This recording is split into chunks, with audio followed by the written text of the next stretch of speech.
हम शुरू कर रहे हैं चैप्टर नंबर 12, ठीक है। और मैंने आप लोगों से कहा था एक बार स्कूल में कंफर्म करने के लिए, किया आप लोगों ने कंफर्म किया 11 चैप्टर मिसलेनियस के बारे में?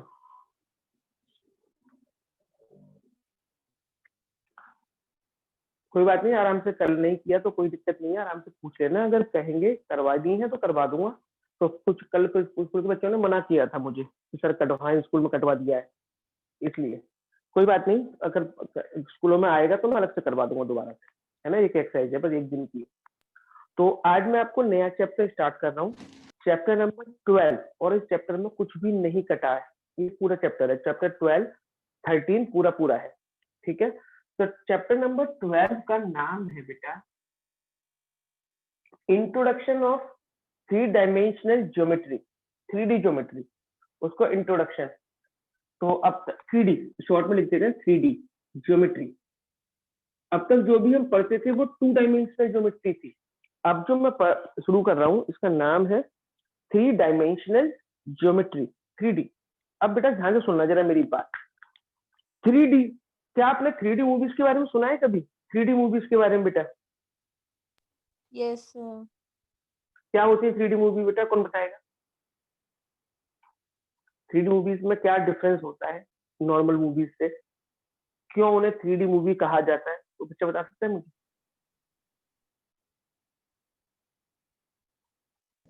सर वैसे मेन बोलो। तो नहीं पता, लेकिन किसी से सुना था कि जो 3D मूवीज होती है ना, उसमें कैरेक्टर्स ऐसे लगते हैं जैसे वो बाहर आ रहे हैं, बिल्कुल टीवी से निकल के, थिएटर से निकल कर। ठीक है बेटा, एक्चुअल में होता भी ऐसा ही है, कुछ कुछ है ना। उसमें रियल चीजें लगती हैं, जैसे रियल में चल रहा है हमारी आंखों के सामने सब। रीजन क्या है? क्योंकि जो नॉर्मल मूवीज होती है वो 2 डायमेंशनल होती हैं, उसकी केवल लेंथ और ब्रेथ दिखाई देती है हमको, ठीक है। लेकिन जो 3 डायमेंशनल होती है या 3D मूवीज होती है उनमें क्या डेप्थ भी दे रखी होती है, उसके अंदर की डेप्थ भी दिखाई देती है हमें, है ना। तो ऐसा लगता है कि सब कुछ हमारे सामने रियल आंखों के सामने चल रहा है ना। तो वो 3 डायमेंशनल होती है। तो ये 3D का मतलब ये होता है कि उसमें एक डायमेंशन और इंक्रीज हो जाती है। अब तक हमने जो भी मैथ्स पढ़ा था इससे पहले का, वो 2 डायमेंशनल था। अब जैसे जैसे हम आगे बढ़ते जाएंगे मैथ 3 डायमेंशनल ज्योमेट्री की तरफ बढ़ेगा आगे, 3D। पहले आपके जो पॉइंट होते थे वो एक्स कॉमा वाई होते थे, उसके कोऑर्डिनेट क्या होते थे बेटा? X comma y. अब जो भी पॉइंट होगा वो x comma y comma z की फॉर्म में होगा, यानी उसमें जेड भी इंक्लूड हो जाएगा। पहले हम 2 एक्सिस के बारे में पढ़ते थे, एक्स एक्सिस, वाई एक्सिस, और 2 एक्सिस होते थे। अब हम 3 एक्सिस पढ़ेंगे, एक्स एक्सिस, वाई एक्सिस और जेड एक्सिस। तो उसका डायग्राम कैसे बनता है बेटा?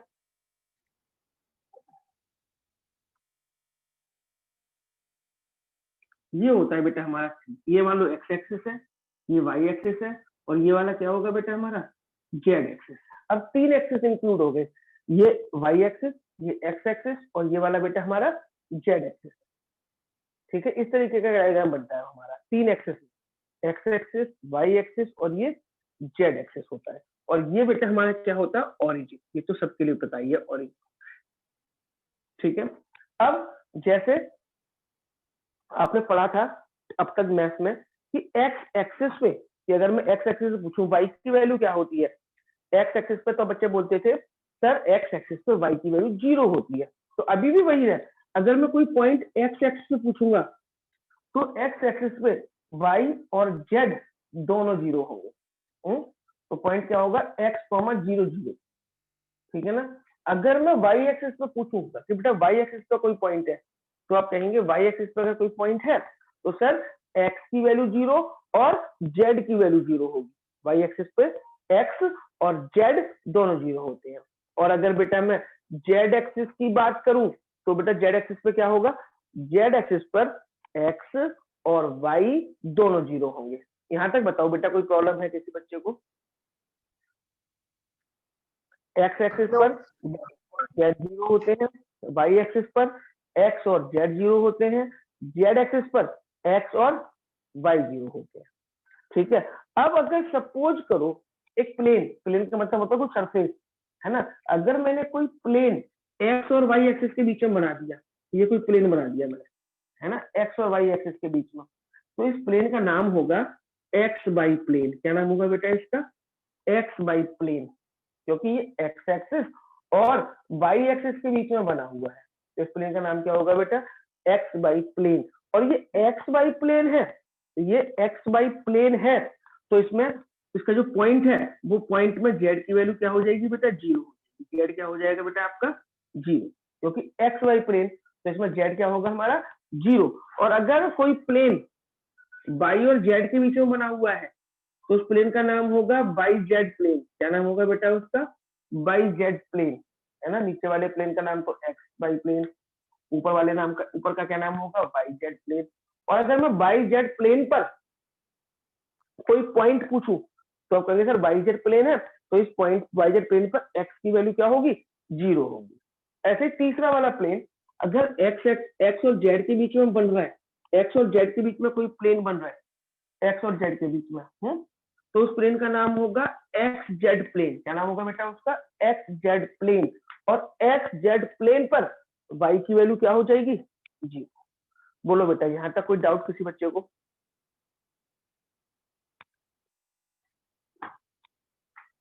अब आप एक बार चैप्टर नंबर 12 की एक्सरसाइज 12.1 निकालो बेटा, प्लीज एक बार निकालना जरा 12.1 बेटा, एक बार 12.1 निकालेंगे जल्दी से।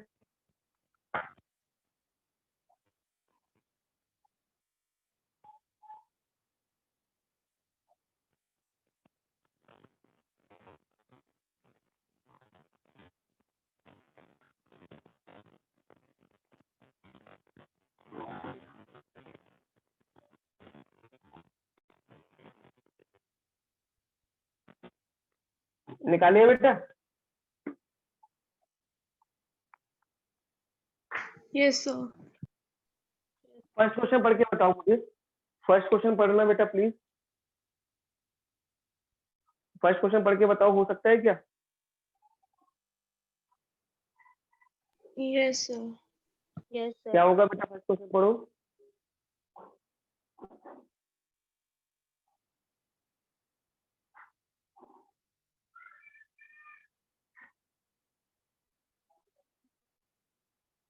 फर्स्ट क्वेश्चन पढ़ लिया बेटा, first question zero. Second question पढ़ो, सेकंड क्वेश्चन कर सकते हो क्या? Yes sir. फर्स्ट और सेकंड क्वेश्चन में कोई डाउट बेटा किसी बच्चे को? No sir. No sir. बताओ, जब एक्सिस, दो एक्सिस होते थे, एक्स एक्सिस और वाई एक्सिस, दो एक्सिस होते थे ना पहले जो हम पढ़ते थे, तो दो एक्सिस से चार क्वाड्रेंट बनते थे। कितने क्वाड्रेंट बनते थे, चार quadrant. First quadrant, second quadrant, third quadrant, और ये होता था बेटा फोर्थ क्वाड्रेंट। चार टाइप के, चार क्वाड्रेंट हमारे होते थे। पहले क्वाड्रेंट में दोनों वैल्यू पॉजिटिव हो, सेकंड में माइनस प्लस, थर्ड में माइनस माइनस, और फोर्थ में क्या होता था बेटा, प्लस माइनस।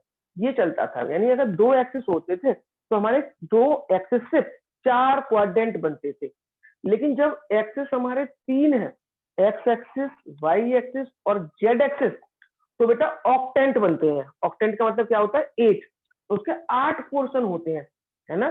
तो इसके तो 4 होते थे, तो अब 8 ऑक्टेंट बनते हैं उसके, है ना, 8 पार्ट करके उसके। तो कोई पॉइंट अगर हमें दे दिया, जैसे हम बोलते थे अब तक पहले कि बेटा बताओ 2,3 कौन से क्वाड्रेंट में आएगा, फर्स्ट। तो आप बोल देते थे फर्स्ट क्वाड्रेंट में आएगा। अब ऐसे कोई पॉइंट दूंगा मैं कि 2,3,5 मान लो, मैंने पॉइंट, बेटा बताओ ये कौन से ऑक्टेंट में आएगा। तो उसके लिए ऑक्टेंट निकालने के लिए मुझे एक टेबल फॉर्म करनी पड़ेगी बेटा। एक टेबल बना के दिखाऊंगा मैं आपको, उस टेबल में आप देख के आपको बताना पड़ेगा कि ये पॉइंट जो है वो कौन से ऑक्टेंट में मिलेगा। तो टेबल बनाने का तरीका मैं आपको सिखा रहा हूँ, याद करने की जरूरत बिल्कुल नहीं है कि टेबल आपको याद करनी पड़ेगी, याद नहीं करनी। बस 1 मिनट आप मेरी तरफ देखें और जो जो मैं बोलूँ उसको अपने माइंड में सेट करें बड़े आसानी से।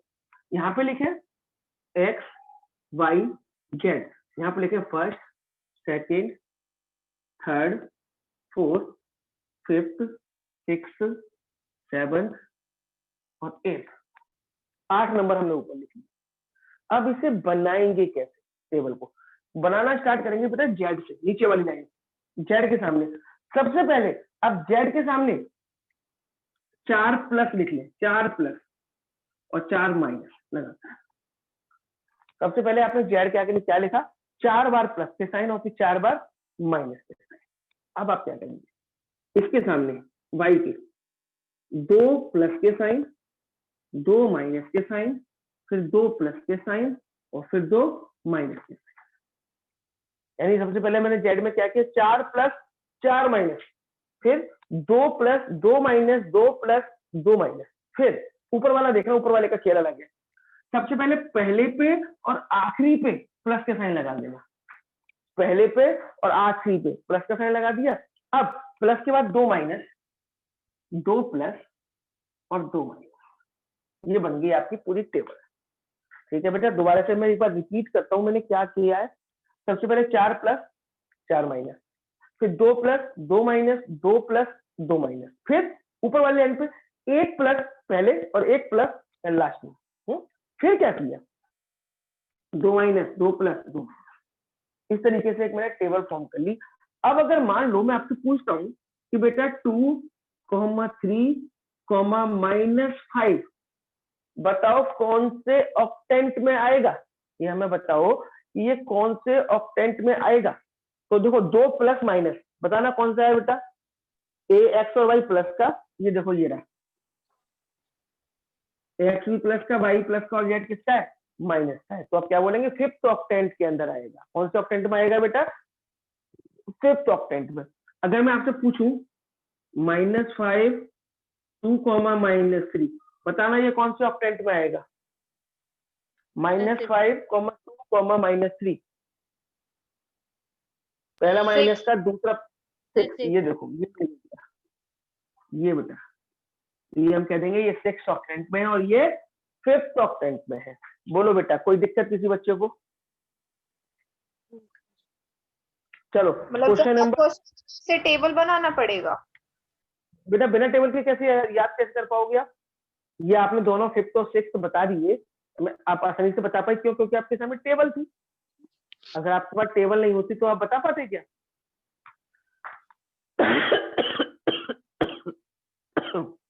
बोलो बेटा बता पाते क्या, नो सर टेबल याद नहीं करनी है, टेबल याद बनाने का तरीका मैंने सिखा दिया आपको।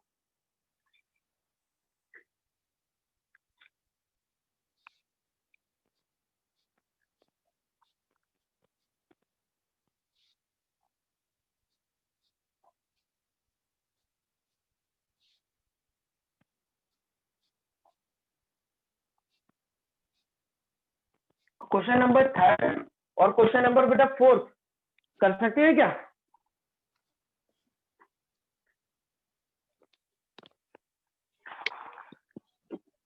Yes Yes. सर। देख लो हो जाएगा, नहीं मुश्किल तो नहीं है। 4th वाला पढ़ के देख लो, 4th वाले में कोई पार्ट पूछना हो, 4th वाला देखो, 4th में कुछ पूछना है क्या, नहीं सर। चलो जी किसी को भी नहीं पूछना ना, चलो आगे बढ़ते हैं बेटा। अब 3rd हो गया, 4th हो गया, यानी एक्सरसाइज 12.1 खत्म हो गई। 12.2 स्टार्ट करते हैं, यहीं से इंपॉर्टेंट है चैप्टर, यहाँ से मेन है कुछ करने का। ये तो बस 12.1 तो टाइम पास थी, मतलब इसमें टाइम पास कर लिया मैंने। अब 12.2, 12.2 में क्या है, 12.2 आपकी बहुत हद तक 10th क्लास में जो आपने चैप्टर नंबर 7 पढ़ा होगा ना, कोऑर्डिनेट ज्योमेट्री का, उसी से मिलता जुलता है। बहुत हद तक। उसमें आपने एक डिस्टेंस फॉर्मूला पढ़ा था क्या, 2 पॉइंट दे रखे होते थे, उनके बीच के डिस्टेंस निकालना, अभी भी वही सिखाऊंगा मैं, पर अंतर है थोड़ा सा, वो आपको सीखना है। डिस्टेंस फॉर्मूला,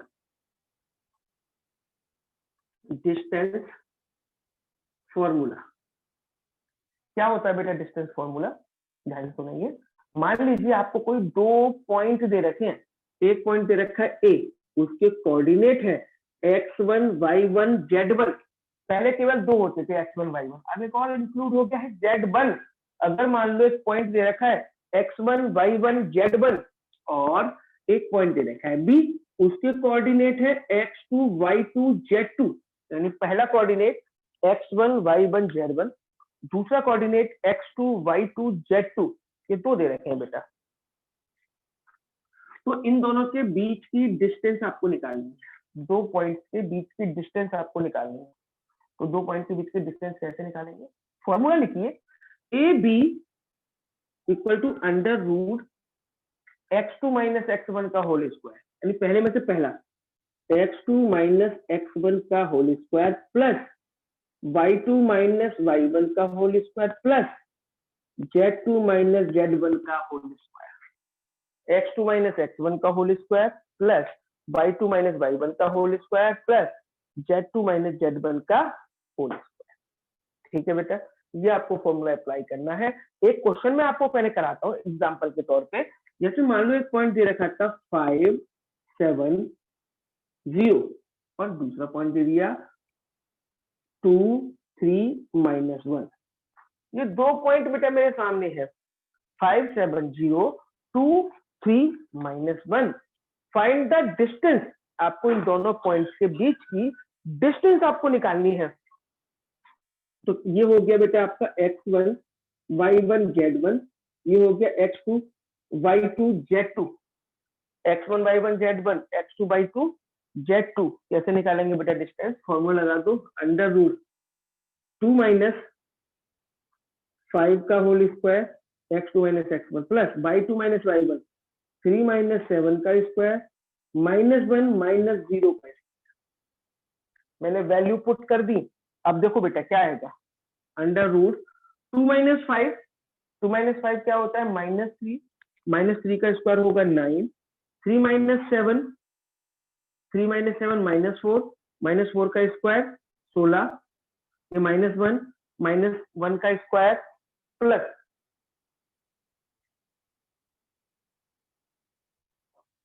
ठीक है बेटा, करो उसको प्लस करो जरा, क्या आएगा? तो अंडर रूट 26 करो बेटा, इसका आंसर क्या आ गया? Under root 26।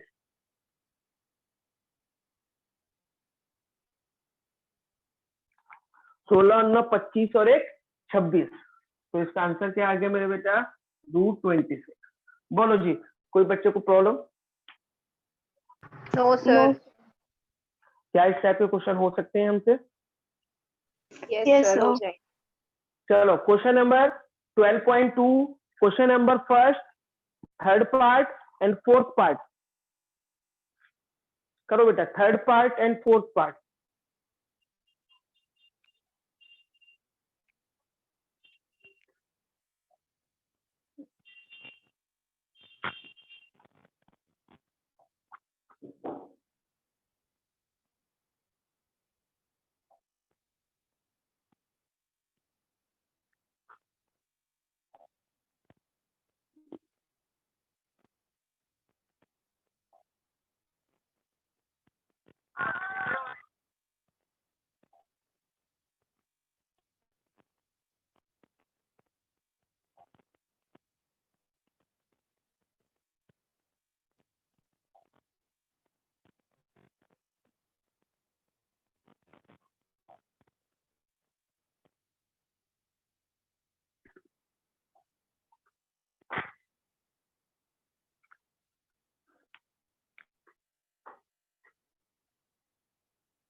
करो बेटा फटाफट से थर्ड पार्ट और फोर्थ पार्ट।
हो गए सर।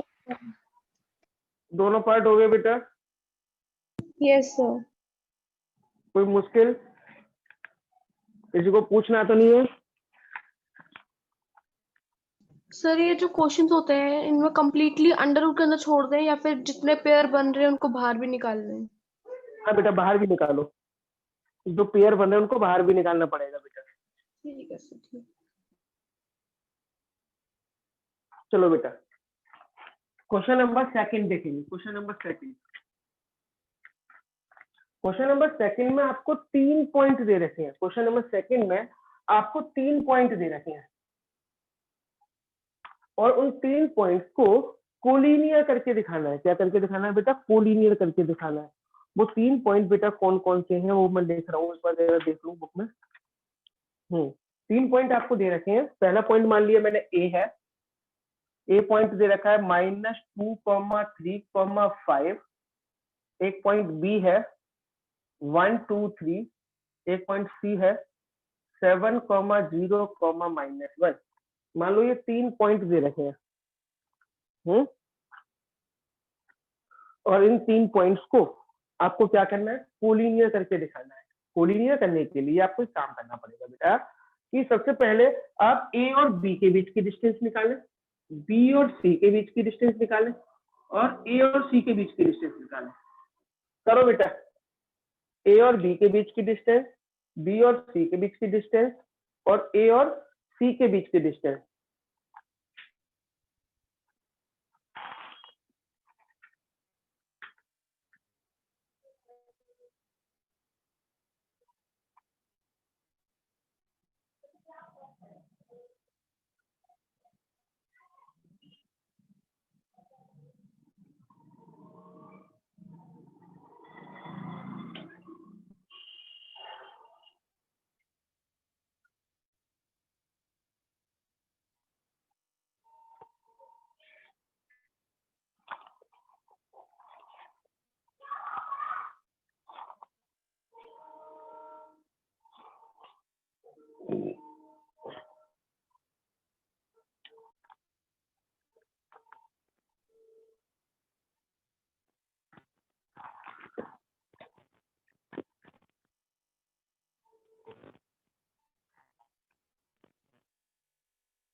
सर ये एक बार फिर से बता दो। बेटा ए और बी के बीच की डिस्टेंस निकाल लोगे आप?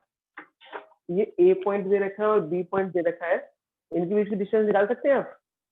Yes sir. ऐसे बी और सी के बीच की निकालना, फिर ए और सी के बीच की, 3 डिस्टेंस निकालनी है आपको।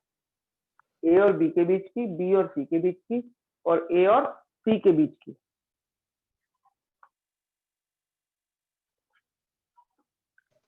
फिर सर वो इक्वल आनी चाहिए तीनों? नहीं मतलब बताऊंगा मैं, पहले निकाल लो, अब मैं बताऊंगा।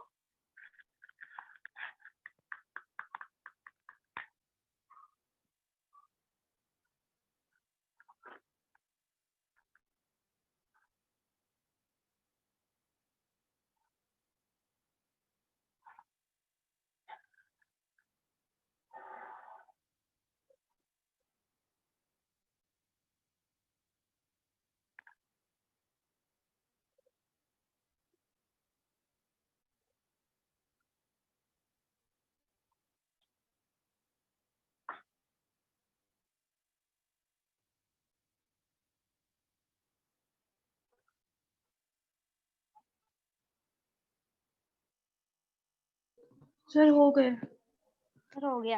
ए बी क्या निकला बेटा? बताओ, ए और बी के बीच की डिस्टेंस आपने निकाली तो ए बी आपका निकला होगा √40। Yes sir. Yes sir. B C निकालेंगे तो ये आएगा 56। Yes sir. इसको सॉल्व करना पड़ेगा। 2√14। 2√14। 2√14, ये हमारा BC आ गया। अब AC बताओ, AC क्या निकला? रूट 126 3√14 126। इसके फैक्टर करेंगे, 3 × 3 × 2 × 7, तो 3 का एक पेयर बाहर आ जाएगा, 3√14, ये निकलेंगे बेटा। तो AB निकला √14, BC निकला 2√14 और AC निकला 3√14। अब ध्यान से सुनना बेटा, अगर ये 3 पॉइंट्स कोलिनियर हैं तो जो 3 डिस्टेंसेस आपने निकालनी है, इन 3 डिस्टेंसेस में से इन्हीं दो का सम थर्ड के इक्वल आना चाहिए। इन्हीं दो का प्लस करने पर क्या आना चाहिए? थर्ड के बराबर आना चाहिए।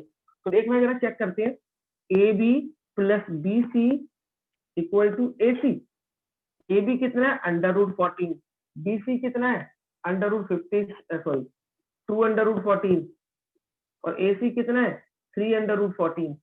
इन दोनों को प्लस करो, √14 और 2√14, ये क्या हो जाएगा? 3√14 और ये भी कितना है? 3√14 इक्वल आ गया। Hence these 3 points are collinear। इसका मतलब ये तीनों पॉइंट कैसे हैं? कोलिनियर है। बोलो बेटा, कोई दिक्कत किसी बच्चे को? No sir. आ गया बेटा सबको समझ में? चलो नेक्स्ट देखो, क्वेश्चन नंबर 3 देखेंगे। क्वेश्चन नंबर 3 का फर्स्ट पार्ट, क्वेश्चन नंबर 3 देखिए, 3 का फर्स्ट पार्ट करेंगे हम।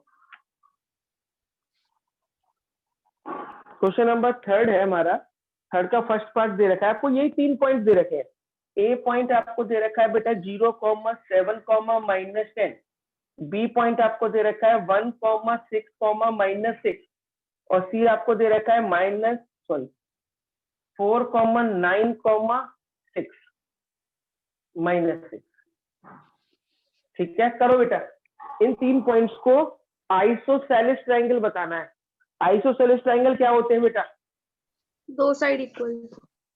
जिनकी 2 साइडें इक्वल होती हैं, जिनकी 2 साइडें इक्वल, तो आप वही 3 निकालो, AB, BC और AC। फटाफट से निकालें बेटा। AB, BC, AC तीनों डिस्टेंसेस निकाल के दें मुझे।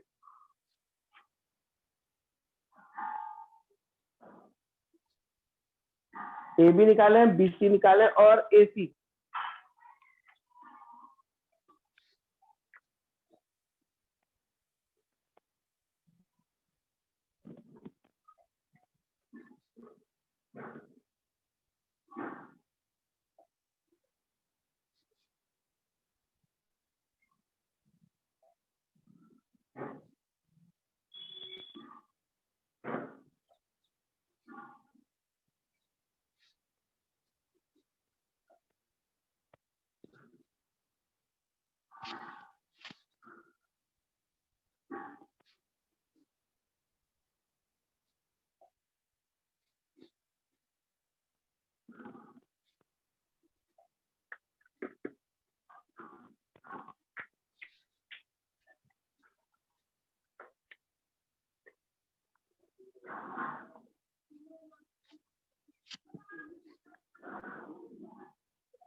हो गया सर।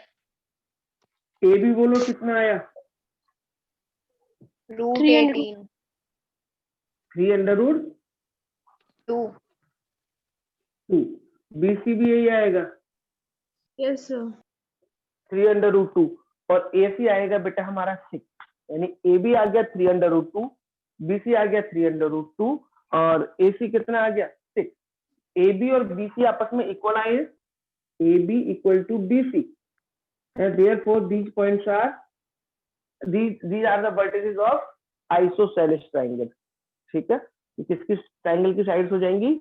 आइसोसेलेस ट्रायंगल की वर्टिसेस है। यस और नो? बोलो, कोई दिक्कत बेटा यहाँ तक? नो यहाँ सर। तक कोई प्रॉब्लम बेटा किसी बच्चे को? अच्छा, इसका सेकंड पार्ट पढ़ना है बेटा जरा प्लीज, इसका सेकंड पार्ट पढ़े।